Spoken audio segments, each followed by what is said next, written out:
Olá magos e magas, eu sou o Dan e sejam bem-vindos a Nishounen. Hoje finalmente a gente vai seguir com os vídeos de Black Clover aqui no canal e dessa vez a gente vai fazer uma análise mais profunda nos novos segredos, nas novas revelações que foram deixadas pra gente no mangá de Black Clover. Os últimos capítulos de Black Clover foram extremamente reveladores, principalmente 263. Acontece que nestes capítulos também novos segredos foram criados e a gente vai conversar sobre cada um deles aqui nesse vídeo de hoje. Eu já conto muito com o seu apoio pra deixar o likezão, seu gostei é super importante.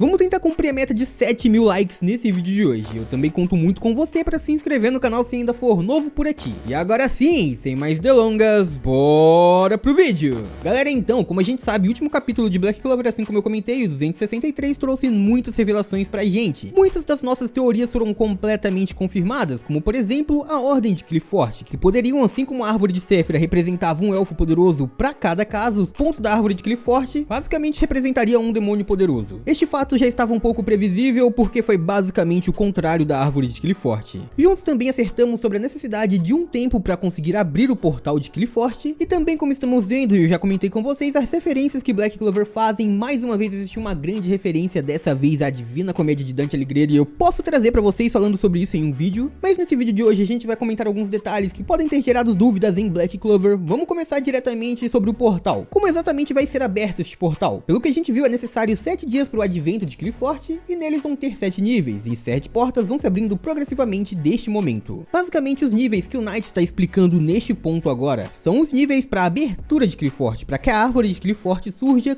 completamente no mundo dos humanos. Não é necessariamente a divisão do mundo do Qliphort, não é necessariamente a divisão da Árvore de Qliphort. Isso é um ponto muito importante para sabermos sobre o demônio mais poderoso, porque muita gente comentou sobre quem seria o demônio poderoso, se seria ou não o demônio de Dante. E daqui a pouco a gente vai falar mais sobre isso. Vamos seguir. Como vocês devem ter visto um vídeo que eu fiz há um certo tempo aqui no canal falando sobre Devil May Cry ligando com Black Clover, existia ali também a Árvore de Qliphort. E o que o mangá indica é que a Árvore de Qliphort, assim como em Devil May Cry, nasceria aos poucos em Black Clover, ou seja, ela iria aos poucos surgindo desde as raízes até que chegaria ao ponto final, que aí seria a ligação completa dos dois mundos. Então, basicamente, conforme o portal for abrindo, a Árvore de Qliphort iria surgindo também, e neste ponto os demônios iriam se libertando. Então, basicamente, o que o Knight quis dizer com a divisão dos 10 demônios veiculados com Qliphort não era necessariamente que cada demônio estaria em um dos 7 níveis, não. Cada demônio estaria em um ponto diferente da Árvore de Qliphort que iria surgir. E assim como em Devil May Cry, como eu já expliquei pra vocês também, as raízes seriam onde ficaria o inimigo mais poderoso. Então, basicamente, com a abertura total do portal, toda a árvore metafórica de Qliphort iria se manifestar e junto a ela todos os demônios também. E o próprio Knight mostrou essa árvore dividida também em algumas etapas, que foi uma divisão diferente dos portais. Neste caso foram 10 etapas de Qliphort. Neste caso era dividido em 9 pontos Qliphort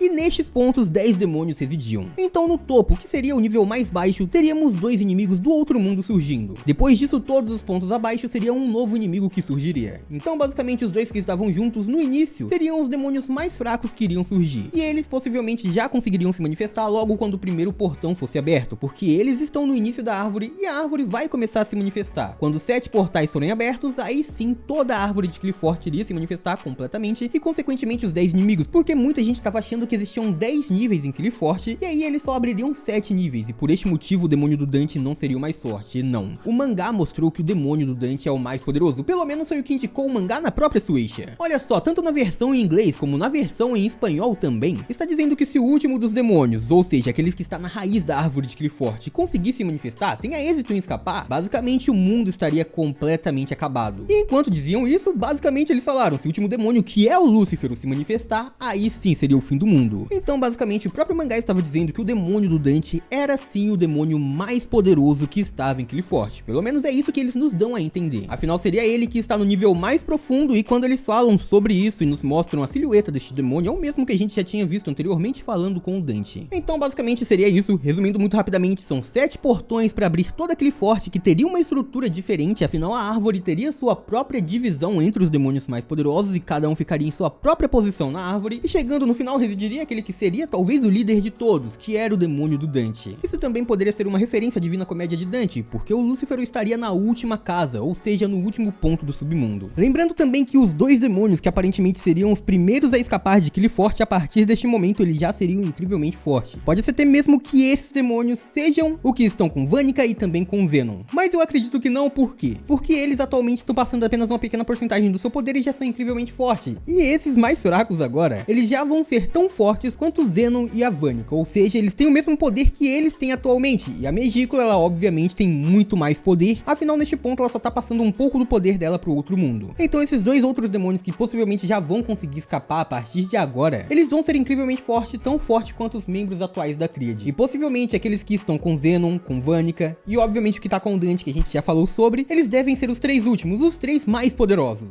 Mas seguindo, não é só sobre o submundo, não é só sobre Qliphort que vários segredos começaram a ser revelados, mas também a gente soube um pouco sobre o Knight. Pelo que tudo tá indicando, no mangá, o vice-capitão dos touros passou por uma grande mudança quando foi pro Reino de Spades, ou pra decidir ir pro Reino de Spades. Afinal, ele foi como um infiltrado pra aquele reino logo quando os touros foram formados, quando ele foi nomeado vice-capitão pelo Yami, e neste ponto ele ficou lá com sua própria missão, estudando aquele reino, aprendendo tudo sobre aquele reino. Acontece que antes ele era parte do esquadrão dos Servos Cianos, que era liderado na época por Julius Novachronos, e era companheiro de esquadrão possivelmente de Yami Sukehiro e William Vengeance, na mesma época que ele estava com o Capitão Yami. Então basicamente o William também deveria estar neste mesmo período, afinal os dois lutavam ao lado de Julius Novachronos. Mas seguindo, o Knight era bem jovem quando estava nesse esquadrão, e a expressão que ele aparentava ter nesta época era completamente diferente da que ele tem hoje, que basicamente é sarcástico com tudo. Acontece que o Jack ele reconhece o Knight, assim como Julius Novachronos, que o Julius também ficou surpreso com aquele cara possuir poder do outro mundo, o que a gente também acertou que ele não tinha enquanto era membro dos touros. Mas então o Jack pergunta sobre sua magia, dizia que a magia dele era outra, e então o Knight responde algo que pode ser interpretado de duas maneiras. Ele diz que já não existe mais. Acontece que as traduções neste ponto mostraram duas possibilidades. Knight poderia estar falando da sua magia, que ela realmente não era mais a mesma de antes, que ela não existe mais. Mas neste ponto a gente vê uma expressão dele completamente séria. E aí em uma das traduções era dito por ele que aquela pessoa já não existe mais. Depois disso o Knight segue dizendo que nunca aceitaria o que a Tríade estava fazendo, que não queria o perdoar. Então basicamente toda sua mudança de personalidade pode ter vindo por algo que a Tríade fez pra ele nesta época, o que o fez buscar o poder demoníaco, ou talvez o motivo para que ele tenha o poder demoníaco hoje em dia. Tudo isso se dá pelo modo como o Knight se refere à Tríade e também como ele se referia a ele mesmo do passado. Pode ser que algo tenha acontecido diretamente com ele ou com alguém importante pra ele, o que o fez odiar ainda mais a Tríade, e o que reforça ainda mais tudo isso é que a gente sabe que o anime e o mangá de Black Clover estão bem ligados. Quando acontece algo no mangá, geralmente no mesmo período tem uma referência no anime, como por exemplo quando o Julius perdeu a vida no anime e aí ele retornou no mangá na mesma semana. Acontece que agora, com este capítulo da semana, também saiu a notícia que no anime de Black Clover vai ser contado uma história original de duas pessoas que odeiam completamente os demônios e acabaram sofrendo graças a eles, e essas histórias podem estar ligadas ou pelo menos referenciando algo que deve ter acontecido em torno de Knight. Mas é isso pessoal, essa é a análise que eu tô fazendo nesse vídeo de hoje. Eu quero que vocês comentem um pouco o que vocês acham sobre Qliphort e também sobre os segredos de Knight. Se tiver alguma dúvida pode deixar aí embaixo também, que a gente pode fazer um vídeo pra tentarmos juntos resolver e decifrar todos os segredos de Black Clover.